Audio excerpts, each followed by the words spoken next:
તો અમદાવાદમાં યોજાનારી આઈપીએલ ફાઇનલ પર વરસાદનું સંકટ ઘેરાયેલું છે। અમદાવાદમાં વરસાદની હવામાન વિભાગે આગાહી કરી છે।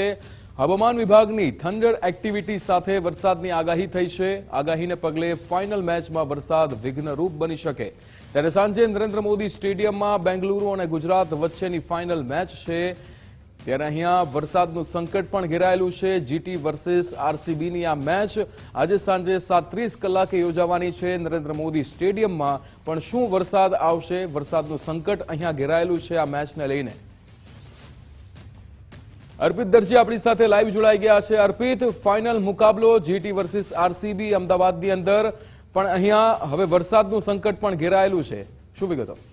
સૌ કોઈ રાહ જોઈ રહ્યા હતા, કેમ કે જ્યારથી જાહેરાત થઈ અમદાવાદમાં નરેન્દ્ર મોદી સ્ટેડિયમમાં આઈપીએલની ફાઇનલ મેચ રમાવાની છે, ત્યારથી જ અમદાવાદવાસીઓ અને રાજ્યના કેટલાક હિસ્સાના ક્રિકેટ રસિક, આઈપીએલ રસિક ચાહકો હતા એ રાહ જોઈ રહ્યા હતા। આજે આ ફાઇનલ મેચ અંતે યોજાવા જઈ રહી છે, પણ આ તમામની વચ્ચે એ સમાચાર સામે આવી રહ્યા છે કે આજે બની શકે છે કે વરસાદની આગાહી છે, કેમ કે ગઈકાલે અમદાવાદ સહિત રાજ્યભરના વાતાવરણમાં પલટો આવ્યો હતો અને કેટલાક જિલ્લાઓમાં વરસાદી માહોલ પણ જોવા મળ્યો હતો। અને હવામાન વિભાગે પણ આગાહી કરી છે કે 4 જૂન સુધી, એટલે કે આગામી 4 દિવસ સુધી રાજ્યના અલગ અલગ શહેરોમાં વરસાદ પડી શકે છે। અને એમાં આજની વાત કરીએ તો આજે પણ વરસાદ વરસવાની પૂરેપૂરી શક્યતાઓ છે કેટલાક કિસ્સાઓમાં। ત્યારે આજે જ્યારે મહત્વની મેચ, ફાઇનલ મેચ રમાવા જઈ રહી છે નરેન્દ્ર મોદી સ્ટેડિયમમાં, તો વરસાદ વિઘ્નરૂપ બને તો નવાઈ નહીં, કેમ કે આ મેચ પર સૌ કોઈની નજર રહેલી છે।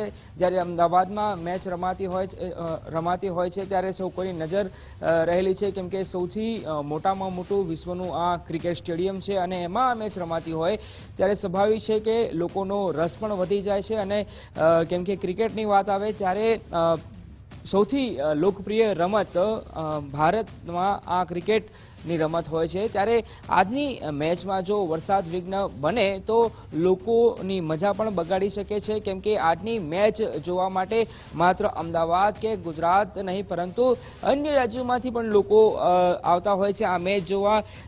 એનો વાતનો અંદાજો ગઈકાલે જે સમાચાર સામે આવ્યા હતા, કેમ કે જ્યારે આ મેચ રમાતી હોય છે મોટી અને મહત્વની, ત્યારે હોટેલ અને જે હોટેલના ભાડા પણ વધી જતા હોય છે, સાથે સાથે પરિવહનની ખાસ સુવિધાઓ પણ ઊભી કરવામાં આવતી હોય છે, જેમ કે રેલવે એક્સ્ટ્રા દોડાવવામાં આવતી હોય છે, BRTSની પણ વધારે વ્યવસ્થા કરવામાં આવે છે, આ ઉપરાંત મેટ્રોનો સમય પણ લંબાવવામાં આવે છે। તો આ તમામ બાબતો દર્શાવે છે કે અહીંયા જ્યારે મેચ રમાતી હોય ત્યારે એનું મહત્વ કેટલું વધી જાય છે। અને એમાંય આજે જ્યારે વરસાદ આવશે તો લોકોની મેચની મજા બગાડી શકે એવી શક્યતાઓ અને એવી અનુમાન, એવી શંકાઓ પણ વ્યક્ત કરવામાં આવી રહી છે, કેમ કે હવામાન વિભાગ દ્વારા 4 દિવસ સુધી, આગામી 4 દિવસમાં વરસાદની શક્યતાઓ અને સંભાવનાઓ વ્યક્ત કરવામાં આવી છે। બિલકુલ અર્પિત, આપ જોડાયેલા રહેજો, અન્ય સમાચાર પર પણ વિગતો મેળવીશું। સમાચારમાં આગળ વાત આવરે વરસાદ વિશે।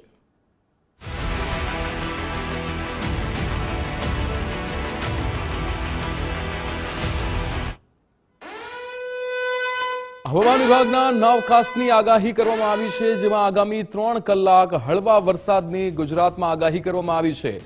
10 વાગ્યા સુધી 8 જિલ્લામાં યલો એલર્ટ આપવામાં આવ્યું છે। ત્યારે પવનની ગતિ 40 કિલોમીટર પ્રતિ કલાકની રહેશે। દાહોદ, છોટાઉદેપુર, નર્મદા, સુરતમાં આગાહી કરવામાં આવી છે। વાપી, નવસારી અને ડાંગ, વલસાડમાં પણ આગાહી કરવામાં આવી છે। ત્યારે આગામી 3 કલાક હળવા વરસાદની આગાહી કરવામાં આવી છે। અર્પિત આપણી સાથે જોડાયેલા છે। અર્પિત, 3 કલાક હળવા વરસાદની આગાહી ગુજરાતમાં કરવામાં આવી છે હવામાન વિભાગ દ્વારા, શું વિગતો?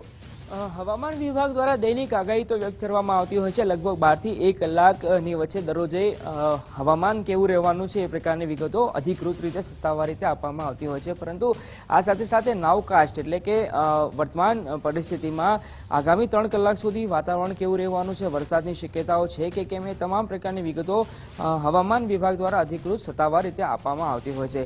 હાલની વાત કરીએ તો સવારે 7 વાગ્યાથી 10 વાગ્યા સુધી રાજ્યના કેટલાક હિસ્સાઓમાં વરસાદ વરસી શકે છે એ પ્રકારની આગાહી, એ પ્રકારની સંભાવનાઓ, શંકાઓ હવામાન વિભાગ દ્વારા અનુમાન લગાવવામાં આવ્યું છે। અને ક્યાં ક્યાં વરસાદ વરસી શકે તો એ જિલ્લાઓમાં, એ શહેરોની વાત કરીએ તો દાહોદ, છોટાઉદેપુર, નર્મદા, સુરત, તાપી, નવસારી, ડાંગ, વલસાડ, દમણ, દાદરાનગર હવેલીમાં હળવા વરસાદની આગાહી વ્યક્ત કરવામાં આવી રહી છે. કેમ કે ગઈકાલની વાત કરીએ તો ગઈકાલે સવારે પણ રાજ્યના કેટલાક કિસ્સાઓમાં, કેટલાક જિલ્લાઓમાં, કેટલાક શહેરોમાં વરસાદી માહોલ જોવા મળ્યો હતો અને વાદળછાયું વાતાવરણ પણ જોવા મળ્યું હતું, જેના કારણે તાપમાનમાં લગભગ 3 થી 4 ડિગ્રી સુધીનો ઘટાડો પણ જોવા મળ્યો હતો, જેથી પાછલા કેટલાક દિવસોમાં અને એમાંય લગભગ 15 થી 20 દિવસ દરમિયાન જે અંગ દજાડતી ગરમી હતી, કાળઝાળ અને એકદમ તીવ્ર તડકો હતો, તીવ્ર તાપ હતો, લૂનો અહેસાસ કરી રહ્યા હતા લોકો. માત્ર દિવસ નહીં પરંતુ રાત્રે લગભગ 9 થી 10 વાગ્યા સુધી પણ એ લૂનો અનુભવ થઈ રહ્યો હતો, વાતાવરણમાં એનો અહેસાસ થઈ રહ્યો હતો.